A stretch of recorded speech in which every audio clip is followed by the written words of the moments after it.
नमस्कार, मैं हूं नरेश राघानी और आप देख रहे हैं हॉराइजन न्यूज। आइए देखते हैं आज की बड़ी खबर। ग्राम पंचायत सहायकों ने स्थायीकरण की मांग को लेकर किया प्रदर्शन, कलेक्टर को सौंपा ज्ञापन, बड़े आंदोलन की दी चेतावनी। आज ग्राम पंचायत सहायकों ने स्थायीकरण की मांग को लेकर कलेक्ट्रेट पर राज्य सरकार के खिलाफ प्रदर्शन किया, कलेक्टर को ज्ञापन सौंपा। इनका कहना है कि कांग्रेस सरकार ने सत्ता में आने से पहले अपने घोषणा पत्र में लिखा था कि वे ग्राम पंचायत सहायकों को स्थायीकरण करेंगे, लेकिन ना तो सरकार ने स्थायीकरण किया है, ना ही हमें ठीक तरह से कोई वेतन दिया जा रहा है। इसलिए आज सहायकों ने कलेक्ट्रेट पर प्रदर्शन करके मांग की है कि ग्राम पंचायत सहायकों का वेतन बढ़ाकर उनका स्थायीकरण किया जाए, नहीं तो एक बड़ा आंदोलन किया जाएगा।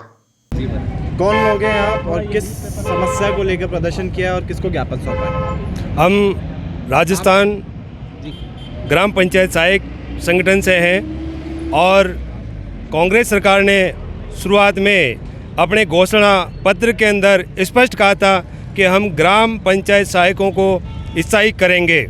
इसी घोषणा के आधार पे हमने कांग्रेस सरकार के साथ मेहनत की और कांग्रेस सरकार इसी घोषणा पत्र के आधार पे सत्ता में आई है। यदि सरकार इस घोषणा पत्र को अपने नहीं रखती तो शायद कांग्रेस सरकार सत्ता में नहीं आ सकती। इसलिए मैं सरकार को ध्यान दिलाना चाहता हूँ अपने घोषणा पत्र के आधार पे कि अपने वादों से आप खिलाफत नहीं करें, वरना सरकार अतिशीघ्र वापस जा भी सकती हैं। इसलिए मैं सरकार से निवेदन कर सकता हूँ कि आप जल्दी से जल्दी ग्राम पंचायत सहायक को निश्चित वेतन के ऊपर स्थायी करें, सम्मानजनक वेतन के ऊपर स्थायी करें। जो आज सरकार हमें वेतन दे रही है उस वेतन से हमारे बच्चों की स्कूल की फीस भी पूरी नहीं हो सकती है। इसलिए मैं सरकार से गुजारिश करता हूं कि आप हमें महंगाई को ध्यान में रखते हुए, हमारे परिवार के बच्चों को ध्यान में रखते हुए, सभी चीज़ों को मद्देनज़र रखते हुए आप हमें निश्चित सम्मानजनक वेतन पे स्थायी करने का कष्ट करें। अगर नहीं करते तो यदि नहीं करते हैं तो हम इस आंदोलन को पूरे राजस्थान में फैलाएंगे। पूरे राजस्थान का एक एक घर के अंदर जाएंगे, एक एक ग्राम पंचायत सहायक को हम लेकर के आएंगे और जयपुर के अंदर हम कूच करेंगे और वहाँ पे हमारा धरना निश्चितकालीन होगा। आपका नाम और आपका पद? मेरा नाम हरिकिशन चौधरी है। आदर्श नगर में पानी की पाइपलाइन में हुए ब्लास्ट को जोड़ने का कार्य शुरू। कल शाम के समय हुआ था हादसा। कल आदर्श नगर मुकुंद गार्डन के ठीक सामने 1000 mm की पानी की पाइपलाइन में ब्लास्ट हो गया था, जिसकी वजह से काफी देर तक रोड जाम रहा। मौके की सूचना प्रशासन को दी गई। पुलिस ने भी मौके पर पहुंचकर बैरिकेड लगाया और यातायात को डाइवर्ट किया। वहीं आज इसकी मरम्मत शुरू कर दी गई है। विभाग के अधिकारी का कहना है कि 4-5 घंटे में मरम्मत हो जाएगी और जल्द इसमें सप्लाई शुरू कर दी जाएगी। वहीं आसपास के दुकानदारों का कहना है कि कल हुए ब्लास्ट से काफी दुकानदारों को नुकसान हुआ है। एक कॉस्मेटिक वाले दुकानदार के 50,000 का नुकसान हुआ, वहीं कपड़े वाले को भी भारी नुकसान हुआ है। कई दुकानों और घरों में पानी भी भर गया था। कौन सा रोड है, क्या घटना हुई थी और किस तरीके की परेशानी है? भैया ये आदर्श नगर नसीराबाद रोड है, मुकुंद गार्डन के ठीक सामने सीमेंट की बहुत पुरानी जो पाइपलाइन है पूरे अजमेर को पानी सप्लाई करती है, वो ब्लास्ट हो गई है। ये प्रशासन की ये लापरवाही है। उसके 2 घंटे बाद में प्रशासन पहुंचा है, पानी रुका नहीं है। आसपास में जितनी भी गाड़ियाँ थी वो लॉसेस हो चुकी है। मेरे यहाँ भी लॉस हुआ है। मेरे यहाँ भी लगभग यूँ मान लीजिए कि 50,000 रुपये का लॉस हो गया, क्योंकि पानी सीधा अंदर आ चुका है, माल बिक चुका है। कई पेपर्स लॉस भी हो गए क्योंकि पानी के साथ में बह भी गए थे। सर, किस तरीके का आइटम था आपकी दुकान में? मेरे पास में फूड भी है, कॉस्मेटिक भी है, सारे प्रोडक्ट हैं। पास में कपड़ों की दुकान में पास में कपड़े वाले की दुकान का भी काफ़ी लॉस हुआ है, उसका भी काफ़ी डैमेज हुआ है। उसको पानी के साथ में उसका तो शटर खुला था तो सारा पानी माल भी काफ़ी जो नीचे लेवल पे था वो सारा बाहर निकल गया। प्रशासन की बहुत बड़ी लापरवाही? प्रशासन तो खैर लापरवाह है ही है। प्रशासन को टाइम रहता है, अगर कुछ डिसीजन ले लेती तो काफ़ी कुछ बच सकता था। कल ये देखिए कि रोड भी ब्लॉक नहीं किया गया, फिर भी मतलब पुलिस खड़ी थी। उसके बाद भी लोग बाग, एक बाइक वाला था वो तो कूद गया उसके अंदर, बच्चा बच गया, पुलिस वाले ने पकड़ के उसको निकाल लिया। लेकिन ये एक तरीके की लापरवाही। काम चल रहा है ये तो अभी तो काम चल ही रहा है और इट टेक्स टाइम। कितना समय लगेगा पता नहीं, इस वजह से हमें भी परेशानी होगी। आपका परिचय? मैं राजेश गांधी, राधे एंटरप्राइजेस। ये पाइपलाइन शाम को 5:45 बजे ब्लास्ट के कारण लीकेज हुई थी।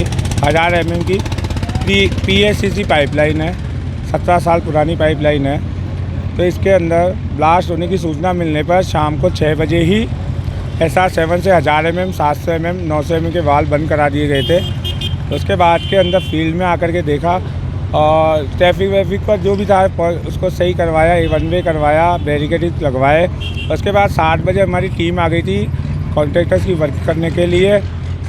उसके बाद हमने 7 डिवार्टिंग सेट लगा दिए। सबसे पहले पानी तोड़ा, यहाँ पे एक मकान था, उसके अंदर 3 फीट पानी भर गया था। उसको भी सबसे पहले पानी हमने निकाला, उसके उनको रिलीफ प्रोवाइड किया इमीडिएटली। उसके बाद में पानी हमने तोड़ने का काम चालू किया 7 पंप सेट्स के संग। रात को 3 बजे पानी टूटा। उसके बाद के ना सबसे पहले जो एक व्यक्ति था, वो रोकने के बाद भी पुलिस वालों के बाइक लेके गिर गया था। उसके एक पुलिस वाले ने अंदर कूद करके 2 जनों की जान बचाई। सर अभी अब कब तक पेयजल की सप्लाई? हमने इसके अंदर नाइट से करंट वर्किंग चालू है। सारी मशीनरी यहाँ पे आप देख लीजिए अवेलेबल है। डिवाटिंग सेट है 7। इसके अलावा वेल्डिंग के लिए अलग से इलेक्ट्रिसिटी सेट है। आप पेयजल सप्लाई हम इसके अंदर पूरा अजमेर बनने के कारण से हम स्पीडली वर्क कर रहे हैं। नॉन स्टॉप वर्किंग चालू है। विदिन 3 आवर्स के अंदर हम लाइन टेस्ट कर लेंगे। लास्ट कहीं ना कहीं प्रशासन की बड़ी लापरवाही नहीं कोई लापरवाही नहीं है मेरी। देखिए हादसे की बात तो ऐसी है कि हम डैमेज कंट्रोल करने के लिए मेरे एक्शन साहब गोपाल शर्मा जी 6:05 पे यहाँ थे, मैं 6:15 बजे यहाँ था। ठीक है सर, लेकिन ये कोई फिक्स नहीं है कि यहाँ फटेगी। ये एक सडन इम्पैक्ट होता है और इसका इमीडिएट रिलीफ हमने प्रोवाइड कर दिया कि हमने यहाँ से नाम अनूप अग्रवाल जाइए। फागुन लगने के साथ ही बंजारा समाज की टोली पहुंची अजमेर। अजमेर में गीत गाकर बताया होली का महत्व। फागुन का महीना लगते के साथ ही आज बंजारा समाज के कुछ लोग मेड़ता से अजमेर पहुंचे, जहां पर उन्होंने अजमेर पहुंचकर जमकर गीत गाकर नृत्य कर होली का महत्व बताया। इस मौके पर गोपाल बंजारा ने बताया कि इस टोली द्वारा जगह जगह जाकर गीत गाकर होली का महत्व बताया जा रहा है और आज इन सभी का अजमेर में भी स्वागत किया गया। जगह जगह डांस करते हैं और गाजा बाजा बजाते हैं। 12 महीनों का त्योहार है, इसलिए आए। कहाँ से आए हो आप? मेड़ता सिटी, जिला नागौर। साका। कितने जने हो तुम? हम 10 जने हैं। आज किस तरह से होली का? देखिए, जिस प्रकार से फागुन लग चुका है और फागुन में एक हमारी संस्कृति रही है कि जिस संस्कृति को हम जीवंत रख सके, होली का एक त्यौहार है, बहुत बड़ा त्यौहार है हिंदुओं की परंपरा के अंतर्गत। उस त्यौहार को हम मनाने के लिए होली की जगह जगह इस प्रकार से फाग का कार्यक्रम हम चलाने जा रहे हैं और ये इसलिए चलाए जा रहे हैं कि शहर का माहौल बने, होली में बने और होली को एक उत्साह के साथ बनाएं, सभी मिलके भाईचारे के साथ बनाएं। इसलिए होली के इस फागुन महोत्सव को हम यहाँ पर प्रारंभ करने और जगह जगह इस प्रकार से टोली हमारी ये फाग महोत्सव हर चौराहे पर, हर सर्किल पे फाग का एक महत्व बताने जा रही है जो हमारी संस्कृति को जीवंत रखना चाहती है। कहाँ से आई है ये टोली? ये हमारी मेड़ता से टोली आई है जो कि बहुत ही सुंदर टोली है। ये 10 कलाकारों की टोली है जो जगह जगह जाकर ये फाग का महत्व बता रही है, होली का महत्व बता रही है। किस तरह से चंग वगैरह है? देखिए, चंग है, डांस करते हैं, उसके साथ थाली बजाते हैं और जिससे कि एक हमारा जो रिदम है, ये रिदम को जो जनता के बीच में जाके बताया जा सके कि चंग का क्या महत्व है। जिस प्रकार से चंग बजता है और होली का उसी प्रकार से महत्व बताया जाता है। अजमेर सांसद भागीरथ चौधरी ने बुलाई जनसुनवाई। बड़ी संख्या में जनसुनवाई में समस्या लेकर पहुंचे लोग। अजमेर सांसद भागीरथ चौधरी ने आज जिला कलेक्ट्रेट में स्थित सांसद कार्यालय में जनसुनवाई का आयोजन किया। इस दौरान विभिन्न समस्या लेकर जनता उनके पास पहुंची और उन्होंने उनके निवारण के लिए अधिकारियों से बातचीत की और उन्हें राहत प्रदान की। इस मौके पर विभिन्न समस्याएं लेकर लोग उनके पास पहुंचे। सांसद भागीरथ चौधरी ने कहा कि जनसुनवाई करने से आम जनता को राहत मिलती है और वह जनसुनवाई का आयोजन सभी को करना चाहिए। इस मौके पर उन्होंने कहा कि पानी, बिजली, सड़क, नाली के साथ सरकारी योजनाओं का लाभ नहीं मिलने की शिकायत उन्हें मिली है, जिनके निवारणों के लिए उन्होंने अधिकारियों से बातचीत कर उन्हें जल्द से जल्द पूरा करने के निर्देश दिए हैं। सब कई मुद्दे हैं। सांसद सेवा केंद्र पे हर सोमवार को जन सुनवाई होती है। इसमें पूरे लोकसभा क्षेत्र के विभिन्न कई तरह की समस्याएं जो आती है, कई जैसे आया अभी नाला अवरुद्ध हो रखा है और पूरी बस्ती वालों के लिए बहुत बड़ी समस्या खड़ी है। तो हमने अभी नगर निगम को बोला है तो उन्होंने 14 लाख का कोई एस्टिमेट है, उन्होंने स्वीकृत किया। ऐसे ही कई नगर निगम का है, कई एडीए का है, कई पंचायत समिति का है, कई बीडीओ का है, एसडीएम का है या कलेक्टर, जिससे संबंधित जो भी समस्या है हम उनको फ़ोन से बात करके या फ़ोन से होने वाला है तो हम वो कर देते हैं, नहीं तो लिख के उनको हम भेज देते हैं पत्र, ताकि अगली सोमवार को उसका काम जो होने वाला वाजिब है वो हो गया या नहीं हुआ, उसकी हम वापस दोबारा हर सोमवार को सुनवाई होती है। कई काम ऐसे हैं जैसे अगले सोमवार को जन सुनवाई थी, वो 80% काम हो गए, बाकी जो बच्चे हैं काम वो क्यों नहीं हुए। कई काम ऐसे हैं जो होने वाले नहीं हैं तो वो नहीं हो सकते। जो होने वाले काम हैं वो होना चाहिए। इसके लिए हर तरह की समस्या, जैसे ये कि ये बंदा आया है, इसकी खातेदारी ज़मीन है 20 बीघा ज़मीन, यह है बिनाई तहसील के अंदर, और ये 6 खातेदार हैं। 2 खातेदार तो वहाँ काश्त कर रहे हैं और एक काश्तकार को काश्तकारी नहीं करने दे रहे हैं, तो यह ठीक नहीं बात है। जब 2 काश्तकार वो खेती कर रहे हैं तो खेती करने का इसको भी अधिकार है। तो इसके लिए अभी हमने वहाँ SDM से बात करी है, SDO से, और अभी कलेक्टर साहब शायद अभी बात हो नहीं पा रही है, तो उनसे बात करके ऐसे कई विभिन्न समस्याएं हैं, तो उन समस्याओं का हम कोशिश करते हैं कि उसका निदान होना चाहिए। जैसे एक बिजली के करंट से ये बच्चा है, इसका हाथ चला गया है और वाकई में इसकी हालत ख़राब है, तो इसको कैसे और सहायता दे सकते हैं। जैसे आधार कार्ड जुड़वाने का मामला है, अब वो कई जनता इतनी है अभी, तो छोटे छोटे कामों के लिए उनके लिए पाठ जैसा है कि हम संबंधित कोई चाहे पार्षद हो, अधिकारी हो, जनप्रतिनिधि हो, उनसे हम बात करके हाथों हाथ उनके कामों को। प्रभारी सचिव भवानी सिंह देता ने ली वीडियो कॉन्फ्रेंसिंग, उपखंड अधिकारी व ब्लॉक स्तर पर अधिकारियों के साथ की चर्चा। राजस्थान सरकार के मुख्यमंत्री अशोक गहलोत द्वारा पिछले दिनों जिला मुख्यालय पर सभी जिला कलेक्टरों के साथ वीडियो कॉन्फ्रेंसिंग आयोजित की गई, जिसमें सभी को जिला स्तरीय वीडियो कॉन्फ्रेंसिंग लेने के आदेश दिए गए थे। वहीं उसी के तहत आज प्रभारी सचिव भवानी सिंह देता अजमेर पहुंचे और अजमेर पहुंचकर अटल सेवा केंद्र पर जिला स्तरीय उपखंड अधिकारी व ब्लॉक स्तरीय अधिकारियों के साथ वीडियो कॉन्फ्रेंसिंग ली। ये वीडियो कॉन्फ्रेंसिंग जिले में हुए विकास कार्यों को लेकर ली गई। साथ ही सभी अधिकारियों को निर्देश दिए गए कि शहर के सभी उपभोक्ताओं को सरकारी लाभ सही ढंग से मिले और उपभोक्ताओं को किसी तरह की समस्या न हो, इसको लेकर निर्देश दिए गए। जो संपर्क पोर्टल में शिकायतें हैं, सोशल सिक्योरिटी स्कीम्स हैं, मेडिकल की जो फ्री दवाई फ्री मेडिसिन स्कीम है, फ्री जांच, इसकी मॉनिटरिंग करना है। तो अभी फील्ड में भी जाएंगे, तो मोटे तौर पे जो कमी है उनको दूर करने के कलेक्टर साहब को कहा गया है, जिला अधिकारियों को, BDOs को, तहसीलदार को कहा गया है। ये जो सर्विस डिलीवरी अलग अलग पोर्टल्स हैं, जो IT बेस्ड पोर्टल्स हैं, उसके आधार पर मॉनिटरिंग करें, उससे पेंडेंसीज की पता रहे और नीचे फील्ड में कोऑर्डिनेशन बेहतर हो, सरकार की स्कीम्स का अच्छे से इम्प्लीमेंटेशन हो, कोई भी जिसका जो अधिकार है, जिसका जो राइट है, वो तुरंत मिले और गवर्नमेंट की स्कीम्स का बेहतर इम्प्लीमेंटेशन। यही सर किस तरह की कमियां नजर आई है? लगातार निलंबन की कार्रवाई भी की जा रही है। नहीं, वो तो कमियां तो सरकार में डेफिनेटली सुधार तो सतत प्रक्रिया और कंटिन्यूस है, और आप जितना पीछे आप खुद मॉनिटरिंग करोगे उतना ही नीचे चीज़ें सुधरने की संभावनाएं बढ़ जाती हैं। अब जैसे हम लोग निरीक्षण का देख रहे थे, कुछ तहसीलदार ने निरीक्षण नहीं किया तो उनको कहा भैया आप अपना निरीक्षण पूरा करो। पेंडेंसीज थी पेंशन्स की, उनको दूर करने के लिए कहा गया, जो अप्लाई किया और उनका डिस्पोजल नहीं हो रहा। उसी तरह मान लो और स्कीम्स हैं, NFSA में उन्होंने फॉर्म भर रखे हैं, तो उसके IT बेस्ड मॉनिटरिंग के लिए कहा गया है। सतत प्रक्रिया, उम्मीद है चीज़ें अच्छी भी और बेहतर हो। कौन से विभागों में ज़्यादा कमी नजर आ रही है? ये है मोरलेस, कमी का तो नहीं कहेंगे, लेकिन सुधार की आवश्यकता पूरी है। किस विभाग में? ये सुधार की आवश्यकता पूरी है सभी में? नहीं, सभी का नहीं कहेंगे। अभी जैसे मैंने सोशल सिक्योरिटी निरीक्षण के उनकी बात की, पेंशन वगैरह में आवश्यकता है जो पेंडेंसीज है उनको दूर करने की सोशल सिक्योरिटी में। उसी तरह फूड सिक्योरिटी में इनकी एप्लीकेशंस पेंडिंग है, उसको डिस्पोजल करने का, लेकिन विद इन अ मंथ मेरा मानना है चीज़ें काफ़ी पॉजिटिव हो जाएगी। जो पेंडेंसी द्वारा जो निर्देश दिए थे नहीं, उसी की नहीं, जो CM साहब ने 2 BC लिए, उनके डायरेक्शन है, गवर्नमेंट के डायरेक्शन, उसी की कंप्लायंस में हम लोग आए। तो जो सेंसिटिव होने के कहा गया है, अधिकारियों को बेहतर तरीके से काम करने का कहा गया है। चंद्रवर्ती नगर में बरसात के पानी से परेशान लोग पहुंचे सांसद के पास। सांसद की जन सुनवाई में रखा मुद्दा, सांसद ने तुरंत निगम आयुक्त से की बात। आज साईबाबा उदयनगर कॉलोनी चंद्रवर्ती नगर के कुछ लोग सांसद भागीरथ चौधरी की जनसुनवाई में पहुंचे, जहां पर उन्होंने समस्या रखी है कि 2019 में बारिश में जो कॉलोनी में पानी जमा हुआ था वह अभी तक नहीं निकला। पूर्व में सांसद के निर्देश अनुसार पंप लगाकर पानी निकलवाया गया था, लेकिन उसका कोई स्थायी समाधान अभी तक नहीं हुआ। इसके बाद क्षेत्रवासियों ने वहां के पार्षद विधायक को भी ज्ञापन सौंपा, लेकिन कोई कार्रवाई नहीं हुई। इसलिए आज क्षेत्र के लोग पार्षद के साथ सांसद भागीरथ चौधरी के पास पहुंचे, जहां पर उन्होंने तुरंत कार्रवाई करते हुए निगम आयुक्त को फोन किया और इस मामले पर कार्रवाई करने की बात कही, जिस पर निगम आयुक्त ने आश्वासन दिया कि इसको लेकर टेंडर निकलवा दी गए हैं और बारिश से पहले इसकी ओर नाला बना दिया जाएगा ताकि वहां का पानी निकल जाए। क्षेत्र के लोगों का कहना है कि पानी की वजह से 50 परिवार प्रभावित हो रहे हैं।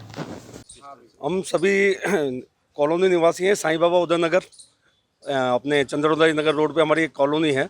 उस कॉलोनी के अंदर भी बरसात में काफ़ी पानी भर गया था, 4-4 फुट पानी भर गया था, जिसके निकास के लिए सांसद साहब के सहयोग से पंप लगाए गए थे और पानी का निकास हुआ था, लेकिन स्थायी समाधान नहीं हुआ था, जिसके लिए हमने सारे प्रशासन से, MLA साहिबा से, सबको हमने ज्ञापन दिया और उसको स्थायी समाधान के लिए हमने एक निवेदन कर रखा था, लेकिन कोई सुनवाई नहीं हो रही थी, सिर्फ आश्वासन पे आश्वासन मिलते जा रहे थे।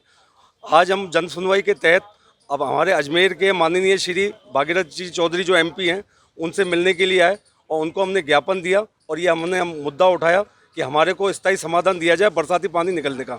उन्होंने तुरंत कार्रवाई करते हुए निगम आयुक्त चिन्मयी गोपाल जी को फ़ोन किया और उनसे कार्य की समीक्षा की पूछताछ की।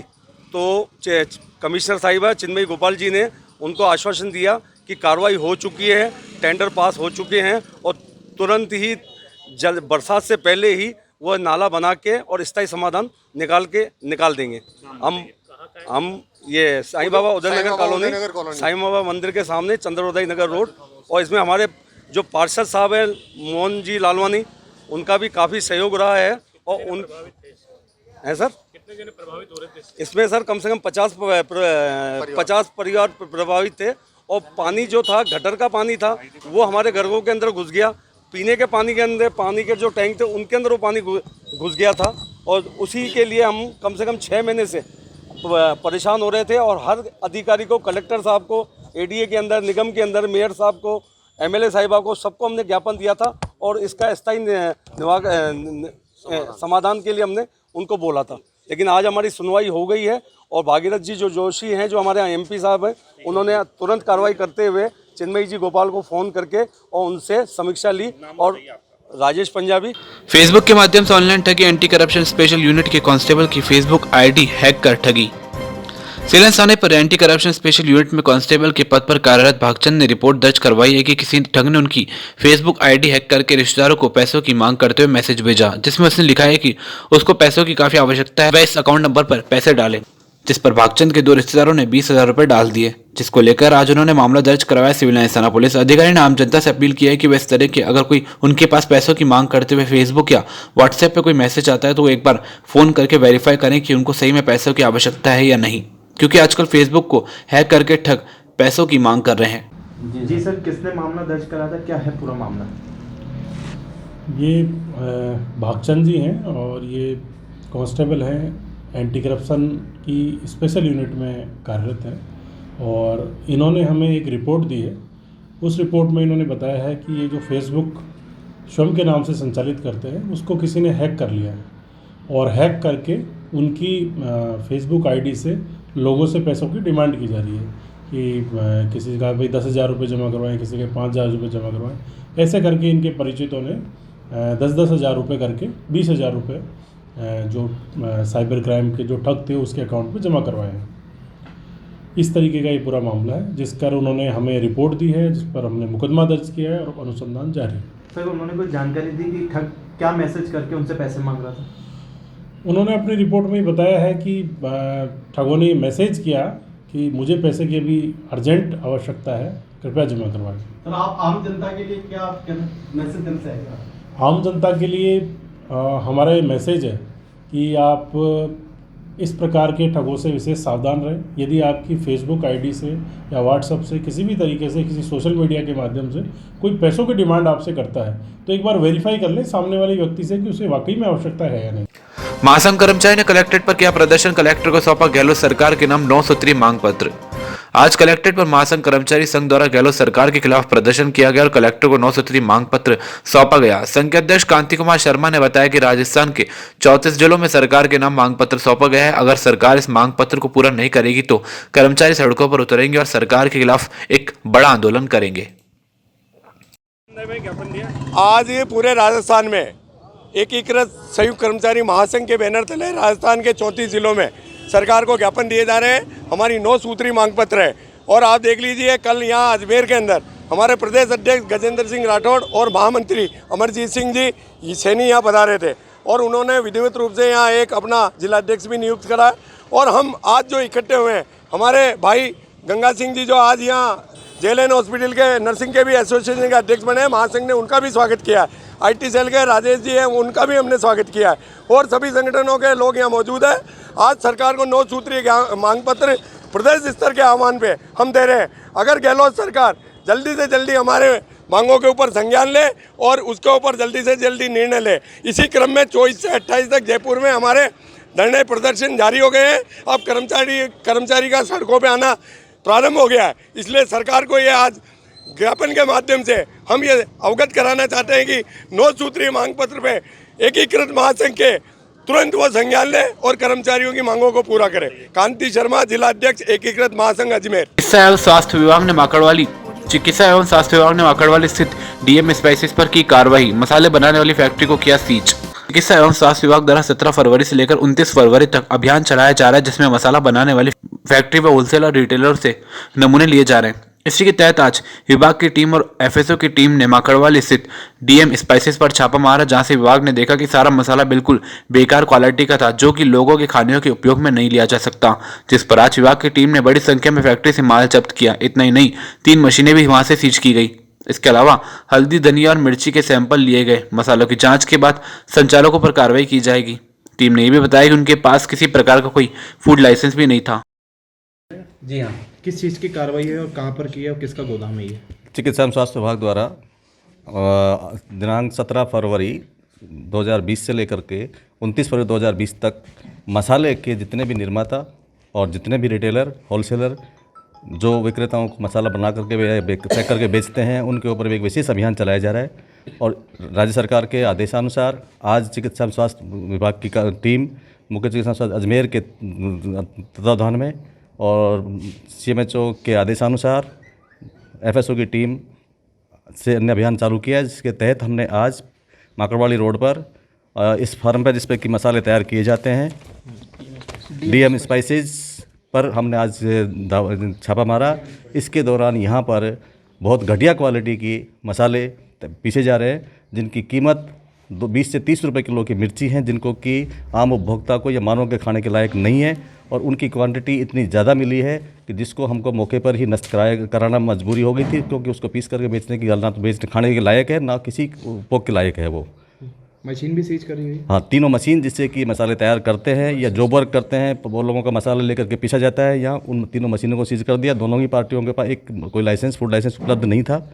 और दूसरी एक विक्रेता का जिसका माल ये लेकर के जॉब वर्क करते हैं, दिलीप एंड सन्स, दिलीप का माल था, शांतिलाल एंड सन्स, जिसके मालिक का नाम दिलीप है। उनका लगभग 45 बोरी 20 kg के हिसाब से लगभग 900 किलो माल पाया गया, जिसको कि हमने मौके पर नष्ट करा दिया। वो किसी भी स्थिति में मानव के उपभोग के लायक नहीं है। मार्केट में भी जो आपने माल दिया इन्होंने, हाँ, नहीं, अब मार्केट की इनके पास कोई ऐसा रिकॉर्ड नहीं है जिसको कि इस तरह का माल को साबुत ये माल पाया गया, पीसा गया नहीं है। जो पीसा गया जो माल था उसके हमने 3 नमूने लिए हैं, उनको भी सीज कर दिया है। हल्दी और मिर्ची जो इनके पास पीसी भी रखी थी, कट्टे भरे थे, वो लगभग माल था इसके पास 600 किलो मिर्ची हल्दी थी और 1500 किलो पीसी हुई मिर्ची थी, जिसको कि सीज कर दिया गया और उनके नमूने ले लिए गए। जांच करेंगे, जांच के बाद जांच रिपोर्ट आएगी, उसी के अकॉर्डिंग इनके ऊपर FSA एक्ट के तहत कार्रवाई करेंगे। ठीक, आपका परिचय? रमेश चंद सैनी, साथ में मेरे साथ FSO की सारी टीम है, जिसमें गोविंद साय गुजर, अजय मोयल और प्रेमचंद शर्मा। 5 मार्च से प्रारंभ होगी माध्यमिक शिक्षा बोर्ड की परीक्षा। 21 लाख परीक्षार्थी देंगे परीक्षा। आज बोर्ड सभागार में आयोजित हुई बैठक। 5 मार्च से माध्यमिक शिक्षा बोर्ड की परीक्षा प्रारंभ होने जा रही है। इसको लेकर आज बोर्ड सभागार में एक बैठक आयोजित की गई, जिसमें जिला शिक्षा अधिकारी सम्मिलित हुए। बैठक में शिक्षा अधिकारी ने जो चर्चा हुई इस पर बताया कि 33 जिलों में आयोजित होने वाली इस परीक्षा में 5,500 से ज्यादा परीक्षा केंद्र बनाए गए हैं, जिसमें 21 लाख परीक्षार्थी परीक्षा देंगे। जिला शिक्षा अधिकारी ने नकल रोकने, CCTV कैमरा और परीक्षा किस तरीके से संपन्न करानी है उसको लेकर विस्तृत चर्चा की गई। राजस्थान माध्यमिक शिक्षा बोर्ड की परीक्षाएं 5 मार्च से राज्य के 33 जिलों में प्रारंभ होने जा रही हैं। इन परीक्षाओं के लिए 5,500 से भी अधिक परीक्षा केंद्र बनाए गए हैं। लगभग 21 लाख परीक्षार्थी इन परीक्षाओं में बैठेंगे। बोर्ड ने इन परीक्षाओं के सफल संचालन के लिए आज राज्य के सभी शिक्षा उपनिदेशक माध्यमिक और जिला शिक्षा अधिकारियों की बैठक बुलाई है। इन जिला शिक्षा अधिकारियों को प्रश्न पत्रों की सुरक्षा, माइक्रो ऑब्जर्वर की नियुक्ति, परीक्षा के दौरान वीडियोग्राफी, CCTV कैमरा और नकल पर अंकुश लगाने के साधनों पर विस्तार से चर्चा होगी। ये जिला शिक्षा अधिकारी अपने जिले की परीक्षा संचालन समिति के सदस्य भी हैं। बोर्ड ने राज्य के प्रत्येक जिले में परीक्षा संचालन समिति का गठन किया है, जिसमें जिले के पुलिस अधीक्षक और जिला कलेक्टर अध्यक्ष के रूप में कार्य करेंगे। ये परीक्षा संचालन समिति अपने जिले में माइक्रो ऑब्जर्वर और केंद्राधीशकों पर नियंत्रण करेगी। पायलट की सभा में बेकाबू हुई भीड़, भगदड़ में कई लोगों के लगी चोट, पुलिस ने संभाला भीड़ को। ठीक एक साल बाद अजमेर पहुंचे उप मुख्यमंत्री सचिन पायलट आज इंदिरा गांधी की मूर्ति का अनावरण करने अजमेर पहुंचे थे और मोनिया इस्लामिया में एक जनसभा का भी आयोजन रखा गया था, जहां पर उनको मिलने के लिए कई लोग यहां पर पहुंचे। लेकिन भीड़ उस समय बेकाबू हो गई जब वे बाहर निकल रहे थे। मोनिया इस्लामिया स्कूल के अंदर जहाँ एक जनसभा रखी गई थी, ठीक उसी के बाहर इंदिरा गांधी की मूर्ति का अनावरण होना था, लेकिन सभी बाहर निकलते ही जल्दबाजी में दोनों दरवाजे एक साथ खोल दिए गए, जिस कारण एकदम भगदड़ मच गई। भगदड़ में महिला पुरुष सहित कई लोग दब गए। आपको बता दें, सचिन पायलट भी उसी रास्ते से निकलने थे, उनके पीछे पीछे कई लोग गुजरते चले गए और इधर दूसरा दरवाजा खुला था जो भीड़ बेकाबू होकर बाहर निकलने लगी। जैसे दोनों गेटों से भीड़ निकली तो लोग दबने लगे और वहां पर खड़ी पुलिस तुरंत भीड़ को काबू करने की कोशिश की, लेकिन उसमें एक महिला उसके साथ लगातार एक के ऊपर एक गिरने लगे। लेकिन समय से पुलिस ने और स्थानीय लोगों ने कोशिश की।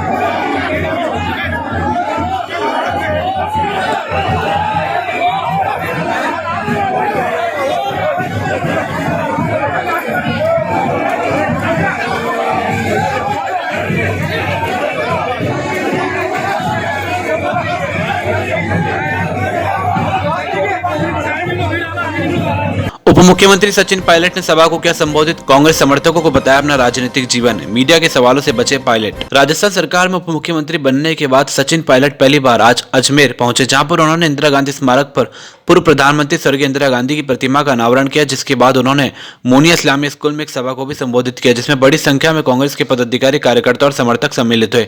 समर्थकों और कार्यकर्ताओं ने सचिन पायलट को माला पहनाकर उनका स्वागत किया। सचिन पायलट को किसी ने कुछ तोहफा दिया तो किसी ने तलवार भेंट की। वहीं कई लोगों ने पायलट को अपना ज्ञापन भी सौंपा, जिसमें अनशनकारी पीड़ितन भी थे। सभा को संबोधित करते हुए पायलट ने अपने पिता को और अपना राजनीतिक जीवन जनता के सामने रखा और उन्होंने बताया कि जब वे राष्ट्रीय कांग्रेस अध्यक्ष सोनिया गांधी से मिले थे, तब सोनिया गांधी ने उनसे पूछा कि उनको चुनाव कहां से लड़ना है, जिस पर पायलट ने कहा कि मुझे लोकसभा चुनाव अजमेर से लड़ना है, जिस पर सोनिया गांधी ने उन्हें कहा कि अजमेर का ट्रैक कांग्रेस के लिए काफी खराब रहा है, लेकिन पायलट जिद पर अड़े रहे और उन्होंने अजमेर से चुनाव लड़ा और जीत भी गए। पायलट ने कहा कि तब से अजमेर से और अजमेर की जनता से मेरा जुड़ाव काफी अच्छा रहा है। हालांकि सचिन पायलट पहली बार उप मुख्यमंत्री बनने के बाद अजमेर पहुंचे, लेकिन वे मीडिया से मुखातिब नहीं हुए और मीडिया के सवालों से बचते नजर आए और सचिन पायलट ने एक भी बार मीडिया से कोई बात नहीं की। अनावरण किसी न किसी कारणवश बहुत लंबे समय से विलंब होता रहा और आज भी विधानसभा का सत्र चालू है और परसों के दिन न जाने कुछ बात करते करते मेरे जहन में एक बात आई कि इस मूर्ति का अनावरण हमें करना है और आज के दिन करना है। मैं कल राजसमंद गया था और फिर खुशवा साहब शांति और फिर उदयपुर में था। हम लोगों ने इस प्रोग्राम को दोबारा पोस्टपोन किया तो बहुत गलत संकेत जाएगा, इसलिए मैं आभारी हूँ जिले के सभी नेताओं का, कार्यकर्ताओं का और सबसे ज़्यादा आम जन का कि आप सब यहाँ पर इतनी बड़ी मात्रा में एकत्रित हुए। और मैं मंच से बैठा बैठा सोच रहा था कि आज जो उत्साह आप सब लोगों में दिखा, इतना ही उत्साह थोड़ा सा और हम जोर लगाते तो अजमेर जिले में, अजमेर शहर में हमारे विधानसभा में 2-4 प्रतिनिधि बढ़ जाते। दुर्भाग्यवश हम सिर्फ 2 सीटों पे जीत सके, लेकिन आज इस पार्टी के कार्यक्रम में आने पर मुझे बहुत खुशी है, फक्र है, गर्व है कि तमाम साथी एक मंच पर आकर एक ऐसे कार्यक्रम में शरीक हुए जिसमें सबका योगदान है। जिन लोगों का नाम मैंने पढ़ा, उसके अलावा भी जिन सब लोगों ने योगदान दिया, मूर्ति का अनावरण हो, पार्टी का कोई कार्यक्रम हो, लेकिन जिस भी योजना को, जिस भी कार्यक्रम को हम सब लोग मिलकर करते हैं, हमेशा वो कार्यक्रम कामयाब होता है। और आज इंदिरा जी को हम लोग याद कर रहे हैं। साथियों, मैं तो बहुत कम उम्र का था जब इंदिरा जी का देहांत हुआ, उनकी हत्या हुई, लेकिन जब वो 1980 में चुनाव चल रहे थे, कांग्रेस सत्ता के बाहर थी। उस समय स्वर्गीय पायलट साहब एयरफोर्स में लड़ाकू विमान चलाते थे और वो पहली बार जब इंदिरा गांधी से मिलने गए और इंदिरा जी को कहा कि मैं स्क्वाड्रन लीडर हूँ इंडियन एयरफोर्स में और मुझे चुनाव लड़ना है। सब लोग एक जैसे नहीं होते, लेकिन पूरे अजमेर शहर, अजमेर जिले ने जितनी ताकत, जितना संबल, जितना आशीर्वाद, जितना सहयोग मुझे दिया है, मैं आप लोगों का आज भी कायल हूँ और जीवन भर कायल रहूँगा, चाहे इसमें कोई कुछ भी कर ले। हम सत्ता में भी रहे, विपक्ष भी रहे, आज मैं सरकार में हूँ, पहले केंद्र में था, लेकिन अजमेर के लोगों का जो एक परछाई है वो हमेशा मेरे लिए एक बहुत बड़ी ताकत मुझे मिलती है। इसलिए मुझे पूरा विश्वास है कि जिस जोश में आज आप लोग आए हो, और ये तो अजमेर की अब परिपाटी हो गई है, कुछ लोग यहाँ से चढ़ेंगे, कुछ लोग वहाँ से चढ़ेंगे और बीच में फिर आपस में, तो मैं हमारे कांग्रेस के अध्यक्ष महोदय दोनों को बताना चाहता हूँ कि थोड़ी व्यवस्था को हम बेहतर कर लें तो आराम से सबसे मुलाकात भी हो जाए, आदर सत्कार भी हो जाए। लेकिन ये आप लोगों का जोश है और मैंने कहा ना कि ये थोड़ा जोश इतना दिख जाता पहले ही तो हमारे विधायक 2-4 और चले जाते जयपुर में, अजमेर से, लेकिन अब नगर निगम के चुनाव आएंगे, पंचायतों के चुनाव आएंगे, उसमें जोश को बरकरार रखें। आपके लिए आपका एक प्रतिनिधि हमेशा जयपुर में बैठा है, 24 घंटे आपके लिए हम लोग बैठे हुए हैं। और अजमेर शहर के लोगों से, अजमेर जिले के लोगों से मैं वादा करना चाहता हूँ कि कैसी भी कोई भी परिस्थिति हो, आप लोगों की हर संभव मदद और सहायता करने के लिए, जैसे पहले मैं तैयार था उससे दुगनी ताकत, अब तो ताकत पहले से ज़्यादा आ गई नहीं, पहले तो आप लोग हमारी ताकत थे, अब हमारी कलम में ताकत है। और हमारी सरकार में हम कोशिश करेंगे इस बजट में, क्योंकि जो हमने जन घोषणा करी है, जो हम लोगों ने वादा किया है कि जीरो टॉलरेंस रहेगी करप्शन को लेकर, हमने वादा किया है कि गरीब, नौजवान, बेरोजगार, शहर, गांव, हर व्यक्ति, जनता ने आशीर्वाद दिया है, इसलिए उनको आपने जिताकर विधानसभा भेजा, हमारे साथ जयपुर बैठते हैं। और ना सिर्फ मसूदा की, लेकिन पूरे अजमेर जिले की उनको जितना हो सकता है वो हमारे पीछे पड़कर यहाँ पर बजट, प्रोग्राम, कार्यक्रम हमेशा करवाते रहते हैं। लेकिन ये इनकी एक बात है, इनको मैं रिक्वेस्ट करूँगा वापस ले लो, मैं तो मेहमान नहीं हूँ। और अजमेर से सांसद बनने के बाद मैं केंद्रीय मंत्री बना और यहाँ से जब 2014 में अपन लोग नहीं जीत पाए, उस समय भी मुझे प्रदेश में अध्यक्ष बनाकर भेजा। आज मैं सरकार में काम कर रहा हूँ, लेकिन इंदिरा जी हों चाहे सोनिया गांधी जी हों, हर समय हमारी कोशिश रही, मुझे भी आज अध्यक्ष बने 6 साल हो गए, मेरी भी कोशिश रही कि विधानसभा हो, लोकसभा हो, जिला परिषद हो, हर जगह नौजवान लोगों को मौका दिया जाए। और मेरे अध्यक्ष रहते ही अगर नौजवान लोगों को मौका नहीं मिलेगा तो फिर मेरा अध्यक्ष बनने का भी कोई फायदा नहीं। और ये बात मैंने राहुल जी के सामने भी कही थी, मैंने कहा आज हम सरकार में हैं राजस्थान में और 160 सीटें बीजेपी की आई थी जब वसुंधरा जी मुख्यमंत्री बनी थी, अपन लोग 21 पे रह गए थे। जब हम 21 पे रह गए थे तो बहुत लोगों ने कहा कि अब कांग्रेस तो यहाँ 10-15 साल के लिए गई, लेकिन आप सबकी मेहनत है कि हम लोगों ने 5 साल तक सड़कों पर संघर्ष किया और आज जो सरकार बनी है राजस्थान में, मुझे कहने में कोई संकोच नहीं है कि इस प्रदेश के नौजवानों के कंधों के ऊपर चढ़कर हम सत्ता में पहुंचे। और मैं आप सब लोगों से वादा करना चाहता हूं इस कार्यक्रम के माध्यम से कि हमारी सरकार को साल हो गया, अभी नया बजट भी हमारा आने वाला है और अभी आपको साथी दिख रहे थे, पट्टों की बात कर रहे थे, बहुत जल्द हम लोग प्रशासन और कहा कहाँ से लड़ना चाहते हैं, तो उन्होंने कहा कि देश के जो वर्तमान प्रधानमंत्री हैं उनके खिलाफ लड़ना चाहता हूँ मैं। चौधरी चरण सिंह उसका प्रधानमंत्री, तो उस समय उन्होंने देखा और ये इस बात को समझा कि समय के बदलते बदलते हमें अपनी सोच भी बदलनी पड़ेगी। और उस समय जब कांग्रेस की लहर थी, बहुत से बड़े बड़े नेता शायद कतार में होंगे, उस समय स्वर्गीय संजय गांधी जी ने, इंदिरा गांधी जी ने एक नौजवान व्यक्ति को लोकसभा का चुनाव लड़ने की बात रखी। आप कल्पना करो, आज से 40 साल पहले जब एक नेत्री इस बात को पहचान लेती है, समझ लेती है कि इस व्यक्ति में जज्बा है, हिम्मत कर एक नौकरी छोड़ने के लिए, सरकारी नौकरी छोड़ना आसान बात नहीं है। और आज से 40 साल पहले जिस परिप्रेक्ष्य में मेरे स्वर्गीय पिताजी ने जन्म लिया था, घर में पिता की मौत हो गई, कम जमीन थी, कैसे कैसे खेती कर कर दूध बेचकर अपने आप को पाला, बहनों की शादी करी, और फिर एक अच्छी नौकरी करते वक्त ये हिम्मत रखना कि एक पूर्व प्रधानमंत्री को जाकर बोलो कि मैं चुनाव लड़ना चाहता हूं और लोकसभा का लड़ना चाहता हूं। उस नौजवान व्यक्ति के जज्बे को समझकर उस समय 40 साल पहले इंदिरा जी ने चुनाव लड़ने की बात रखी और स्वर्गीय पायलट साहब पहली बार चुनाव लड़े 1980 में भरतपुर में।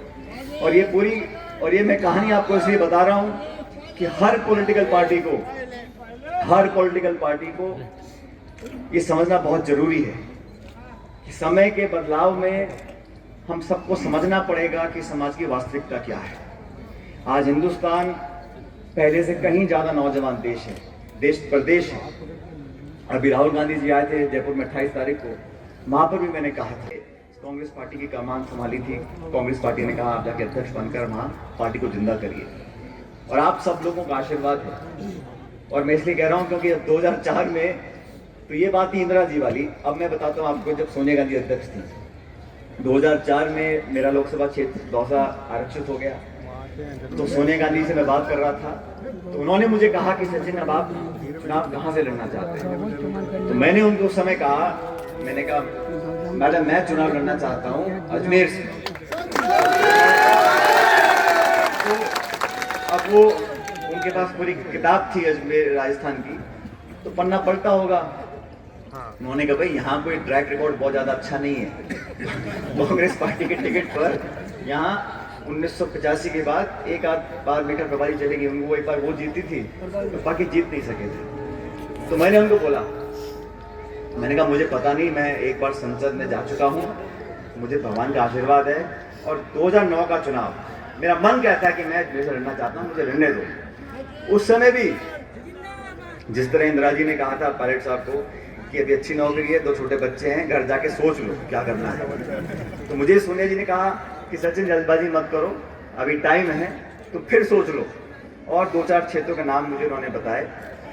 मैंने कहा मैं तो वहाँ मेरा मन कर गया, अब चाहे कुछ हो मैं तो अजमेर से लड़ूंगा। 2009 का चुनाव मैंने यहाँ से लड़ा, और आप सबके साथ का संबंध तब से है, पहले से था, लेकिन एक राजनीतिक संबंध जो बना।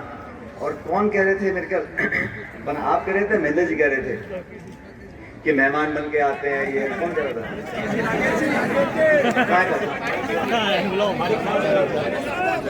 अब ये पारिक साहब को बोल देना कि इस बात को वापस ले लें, कोई मेहमान की बात नहीं। पारिक साहब को तो कांग्रेस पार्टी ने एक बहुत अच्छा मौका दिया है, और एक जमीनी कार्यकर्ता को पार्टी ने टिकट दिया। कपड़ों से मुक्त हुई पूर्व प्रधानमंत्री स्वर्गीय इंदिरा गांधी की प्रतिमा प्रदेश कांग्रेस कमेटी अध्यक्ष एवं उप मुख्यमंत्री सचिन पायलट ने किया अनावरण। ईडी से निकलने के बाद पूर्व प्रधानमंत्री स्वर्गीय इंदिरा गांधी की प्रतिमा इंदिरा गांधी स्मारक पर पिछले 2 साल से कपड़े में लिपटी हुई थी, लेकिन किसी नेता ने प्रतिमा का अनावरण करने का समय नहीं निकाला। विधानसभा चुनाव भी पूरे हो गए, जिसमें कांग्रेस की ही सरकार बनी, लेकिन उसके बावजूद 1 साल पूरा होने के बाद अब प्रदेश कांग्रेस कमेटी के अध्यक्ष एवं उप मुख्यमंत्री सचिन पायलट को प्रतिमा का अनावरण करने का समय मिला, और वे आज अजमेर पहुंचे, जहां पर उन्होंने इंदिरा गांधी स्मारक पर इंदिरा गांधी की प्रतिमा का अनावरण किया। इस मौके पर बड़ी संख्या में कांग्रेस के पदाधिकारी, कार्यकर्ता और समर्थक जम आए और सबने पायलट के नारे लगाए।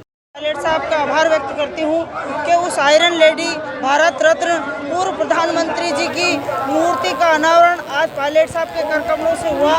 ये बहुत लंबे समय से अजमेर जिले के, अजमेर शहर के लोगों को इंतजार था, वो इंतजार आज खत्म हुआ। पायलट साहब का आभार व्यक्त करते हैं। आज जिले भर से सारे कांग्रेसी आए हैं, सभी विधानसभा क्षेत्र से, ताकि इस मूर्ति अनावरण में भाग ले सके, इस ऐतिहासिक क्षण के गवाह बन सके। पहले भी कितनी बार तो इसका मूर्ति अनावरण आज पायलट साहब के हाथों से हुआ। रामगंज थाना क्षेत्र स्थित मकान में दिन दहाड़े लाखों की चोरी, पुलिस ने किया मौका मुआयना। कल रामगंज थाना क्षेत्र स्थित मकान पर दिन दहाड़े चोरों ने धावा बोल दिया। मकान मालिक लक्ष्मी चंद ने बताया कि उनकी बहू दवाई लेकर ऊपर सो रही थी, वहीं उनकी पत्नी किसी काम के चलते 4 बजे घर से ताला लगाकर निकली थी। तभी दिन दहाड़े चोर पहुंचकर ताला तोड़कर घर में पड़े सोने चांदी के जेवर समेत 4000 कैश पर हाथ साफ कर दिया। मकान मालिक के अनुसार 5 लाख के माल पर चोरों ने हाथ साफ किया है। मामले की सूचना पुलिस को दी गई। पुलिस ने मौका मुआयना कर रिपोर्ट दर्ज कर ली है। वहीं सीसीटीवी में भी चोर दिखाई दे रहे हैं और पुलिस तफ्तीश कर रही है।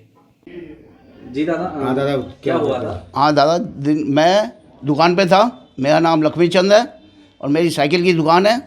तो मेरी बहू दवाई लेके ऊपर सो रही थी और शाम को 4 और 6 बजे के बीच में मेरी वाइफ बाज़ार गई हुई थी, ताला लगा के गई थी। चोरों ने ताला तोड़ा और अंदर अलमारी में से सामान निकाला, सोने के 2 कंगन थे, सोने के 3 तोले के, और एक चेन थी, वो लॉकेट था उसके अंदर, और एक मंगलसूत्र और 4 अंगूठियाँ थी सोने की, 2 चांदी की अंगूठियाँ थी और एक मंगलसूत्र था सोने का, और 2 घड़ियाँ थी, और छोटा मोटा और सामान ले गया। लगभग कितने का माल होगा दादा? ये कम से कम 5 लाख रुपए का तो होगा, और 4000 कैश। कोई सीसीटीवी फुटेज अभी तक तो देख रहे हैं। कहाँ पर मकान आपका? मेरा मकान है सरकारी हॉस्पिटल के पीछे, एल 124। रिपोर्ट करा दी आपने? रिपोर्ट करवा दी है। सीआई साहब खुद आए थे रामगंज थाने में से, सीआई साहब खुद आए थे। लगभग कितने की राशि होगी? 5-6 लाख की होगी। ठीक है, आपका नाम? लक्ष्मीचंद। खबरें विस्तार से पढ़ने के लिए लॉग इन करें horizonn.com। सच के साथ।